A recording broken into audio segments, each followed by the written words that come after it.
Tu nunca pensou em ser médico de time? Médico de clube? Futebol? Nunca? Não.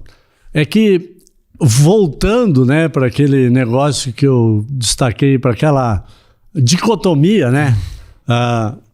O jogador e o médico.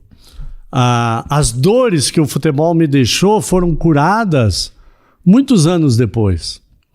Então, eu lembro do Heitor Verardi, lá de Passo Fundo, professor da faculdade, ex-jogador de futebol, irmão do Antônio Carlos Verardi, do Grêmio, falecido. Seu Verardi. O seu Verardi, irmão. O seu Verardi, lá em Passo Fundo, me disse: ô guri, ele participou quando eu vim pro Inter, não, vai e tal. E quando eu voltei a estudar, e ele, uma vez, nós estávamos jogando lá em Passo Fundo e conversando, ele: guri, fique tranquilo. Logo, logo, tu vai voltar a separar isso. Ou seja, as dores que eu tinha do futebol tinha um pouco de dores até contra o próprio Inter. Então, aquelas pessoas... mesmo.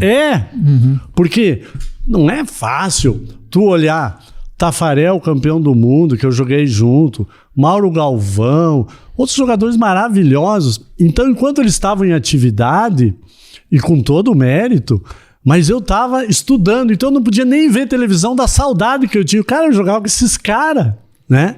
Então, tu imagina a minha saudade do futebol, então eu não podia viver aquilo. Então, mais eu mergulhava na medicina. Até, sei lá, se 10, 15 anos demoraram para eu voltar a assistir futebol com gosto, com prazer. Mesmo lá em São Paulo, eu fui para lá em 96, eu não jogava bola. Ficou um trauma. Nem jogava. Não. Nem de brincadeira. Não, nem de brincadeira. Mas é que também tinha outro lado. Eu cheguei em São Paulo para vencer como médico. Eu não me dava o luxo de pensar em jogar bola. Não existia essa possibilidade, sabe? Eu voltei a jogar depois dos 40, né, com os residentes. E às vezes lá na faculdade, uma vez o cara disse: tu gosta de jogar bola? Eu fui lá, aí joguei. Um professor bem antigo. O jogo, acabou com o professor jogo. Bem antigo. Ô Gaúcho, que posição tu joga? Professor, joga qualquer uma. Lá vem essas merdas e não joga nada.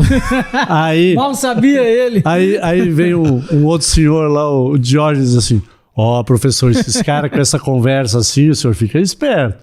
Bom, o Gaúcho, entra aí. Faltava 15 para terminar. Um jogo lá na faculdade de medicina, lá na USP. Aí entra de quarto zagueiro, já que tu joga em qualquer lugar. Tá bom. Quarto zagueiro. Aí, terminou o jogo. Ô Gaúcho, a semana que vem chega mais cedo, né?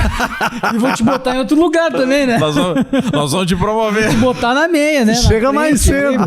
Sensacional, muito né? Bom. Então, aí que eu voltei, mas eu tive um gap muito grande. Sim. Longe do coração, né? Porque eu imagino mesmo a frustração. E claro, nunca dá pra se projetar dessa forma, mas se desenvolvendo no futebol, se tivesse trazido mais felicidade, a Copa de 94, por idade, poderia ter sido uma realidade, né? Sim. Não, Deus que me perdoe me colocar no nível desses caras, né? Mas por idade estaria voando. Exato. Ali, 28 assim, anos. Aquela geração, né? Quando eu cheguei no Inter, o Dunga, naquela semana o Dunga foi vendido pro Corinthians, né? Aí o Tafa joga a Copa de 90, né? O Mauro Galvão jogou 90, perdemos para a Argentina. Então, torci muito para aquele time. Os caras que eu tinha jogado Grenal com eles, né? Não tinha como é que eu vou torcer contra? Mas aí eu já estava começando a adquirir aquele carinho pelo futebol. Mas um carinho dirigido aos ex-jogadores, meus amigos. Não ao clube ainda, assim. Aquilo ainda estava meio latente, uma infecçãozinha ali, sabe? Dolorida, né? E lógico, aí vai passando e tu vai curando essas feridas.